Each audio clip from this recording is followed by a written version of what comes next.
आज जो ये सभा हो पा रही है वो अपने आप में एक हिस्टोरिक चीज है और उसकी वजह ये है कि कल यहाँ पे 4 लोग होम मिनिस्ट्री से आए थे। वाह जी वाह। आईबी से, पुलिस से और बीजेपी से बाकायदा फोन किए गए कॉन्स्टिट्यूशन क्लब को और ये कहा गया कि आप इस वेन्यू को कैंसिल कीजिए। आज जो भी कानूनों का लागू करवाने का काम हम कर रहे हैं, अनुभव हमको यही बताता है कि इस देश में महिला आंदोलन को पहले कानून लिखवाने की लड़ाई लड़नी पड़ती है और उससे भी ज्यादा कठोर लड़ाई कानून को लागू करवाने की लड़नी पड़ती है। आज जो ये सभा हो पा रही है वो अपने आप में एक हिस्टोरिक चीज है और उसकी वजह ये है कि कल यहाँ पे 4 लोग होम मिनिस्ट्री से आए थे। वाह जी वाह। आईबी से, पुलिस से और बीजेपी से बाकायदा फोन किए गए कॉन्स्टिट्यूशन क्लब को और ये कहा गया कि आप इस वेन्यू को कैंसिल कीजिए। तो मैं हम सब 12 संस्थाओं की तरफ से कॉन्स्टिट्यूशन क्लब को बहुत बहुत धन्यवाद देना चाहती हूँ कि उन्होंने उस प्रेशर में आके, अभी हमने देखा 3 दिन पहले जब उमर खालिद की मीटिंग थी तो जीपीएफ ने रात को 8 बजे कैसे उसको कैंसिल कर दिया और फिर रात भर आयोजक ढूंढते रहे कि कहां वो अपनी मीटिंग कर सकते। तो अभी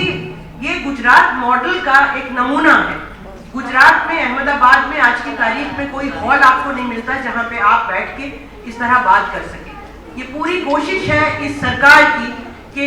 जो भी ऐसी स्पेसेस हैं जहां पे बैठ के हम अपनी बात रख सकें उनको किस तरह खत्म किया जा सके। ये समझने की जरूरत है कि ये लड़ाई बहुत लंबी है, लेकिन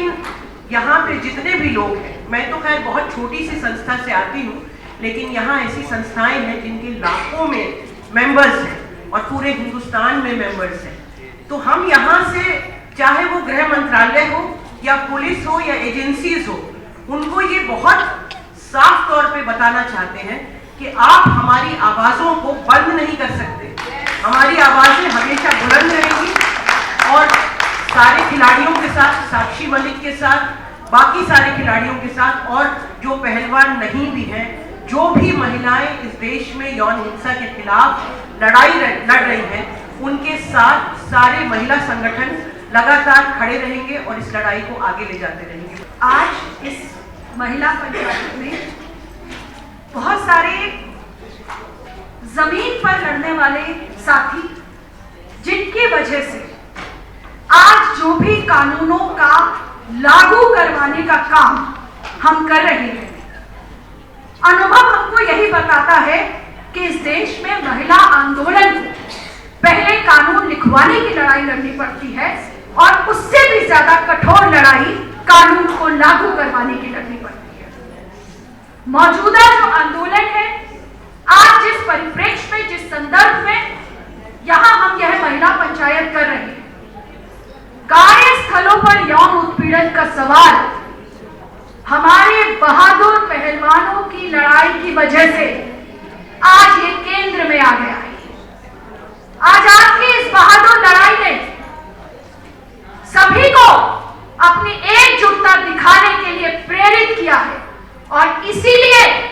कार्यस्थलों पर यौन उत्पीड़न के मामले में न्याय कितना मुश्किल है, उन साथियों के लिए भी कितना मुश्किल है जो देश के लिए पदक लेकर आते हैं, तब उनको सर आंखों पर हमारे प्रधानमंत्री जी बैठाते हैं और जब वो कार्यस्थलों पर यौन उत्पीड़न का मुद्दा उठाते हैं तो उनकी बात सुनना तो दूर, उनके दुख में अपनी बात कहना तो दूर, उनको बदनाम तक करने में कोई कसर नहीं छोड़ी जाती।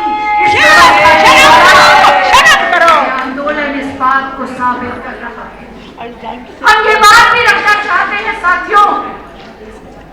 कि मामला तो ये है कि कब तक हम केवल केस दर केस लड़ते रहेंगे, वो भी लड़ना बहुत जरूरी है। आज ये केस है, आज ये केस है, आज ये केस है, ये तो लड़ना ही होगा, लेकिन और लड़ते रहना होगा। ये जो कार्यस्थलों पर सामंत पितृ सत्तात्मक संस्कृति है जो इस तरह के कारणों, इस तरह के व्यवहार को जन्म देती है, और इस पितृ सत्ता की वजह से जो भारत की महिलाओं का दोहरा दर्जा है, इस पितृ सत्ता को सींचते पनपाते, इस पितृ सत्ता को पोसते हुए ढांचे के खिलाफ भी लड़ाइयों को वास्तव में बुलंद करना होगा साथियों। और ये बात कहते हुए कि बृजभूषण की गिरफ्तारी की मांग के साथ अपनी एकजुटता को दर्शाने के लिए आज हम फिर से इस पंचायत के माध्यम से हम ये फिर से सरकार को कहना चाहते हैं, मौजूदा ये जो मुहिम है, ये जो बेटी बचाओ बेटी पढ़ाओ के नाम पर सत्ता पर आई है, हम आपको कहना चाहते हैं, आपने जो बृजभूषण की गिरफ्तारी नहीं करवाई है, आपने संदेश दिया है देश की महिलाओं को कि आप केवल एक जुमला चला रहे थे। बेटी बचाओ का मतलब था कि बीजेपी के जो ये ऐसे बाहुबली आरोपी, बाहुबली लोग, सत्ता में बैठे हुए लोग, जिनके ऊपर जब जब आरोप होगा तो लड़कियों को अपनी रक्षा के लिए इसी तरह से महिला आंदोलन के रूप में निकलकर अपने आप को बचाना होगा, यही मतलब था आपका। और साथियों, अंत में एक बात रखते हुए कि कार्यस्थलों पर यौन उत्पीड़न के मामले में जीत हमेशा ही बहुत मुश्किल रही है।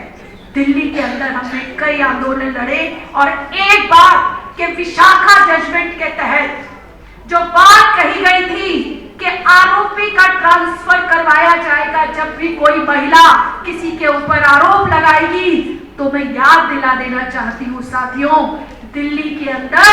70,000 स्वास्थ्य कर्मचारियों ने हड़ताल की थी, 10 दिन 15 दिन हड़ताल की थी, और वो जो शिकायतकर्ता महिला थी, 1999 की बात बता रही हूं मैं, शिकायतकर्ता जो महिला थी वो 14 दिन से भी ज्यादा भूख हड़ताल पर बैठी थी।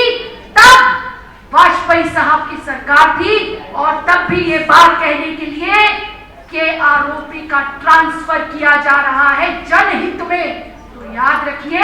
कानून को लागू करवाने के लिए भी हमें लंबी लड़ाइयां सड़कों पर लड़नी पड़ती है, और ये कानून लिखवाने लागू कराने की लड़ाइयों के लिए आइए संघर्षों को बुलंद करें, बृजभूषण की गिरफ्तारी के लिए और कार्यस्थलों पर यौन उत्पीड़न के खिलाफ लड़ाइयों को बुलंद करें। बहुत बहुत धन्यवाद। नेशनल दस्तक की आपसे गुजारिश है कि अगर इसको बचाना चाहते हैं तो नेशनल दस्तक को सब्सक्राइब करने के लिए रेड कलर के सब्सक्राइब बटन को दबाएं, फिर बेल आइकन की घंटी दबाएं। नेशनल दस्तक को बचाने के लिए बहुत जरूरी है कि हर खबर को शेयर करें, लाइक करें, कमेंट जरूर करें।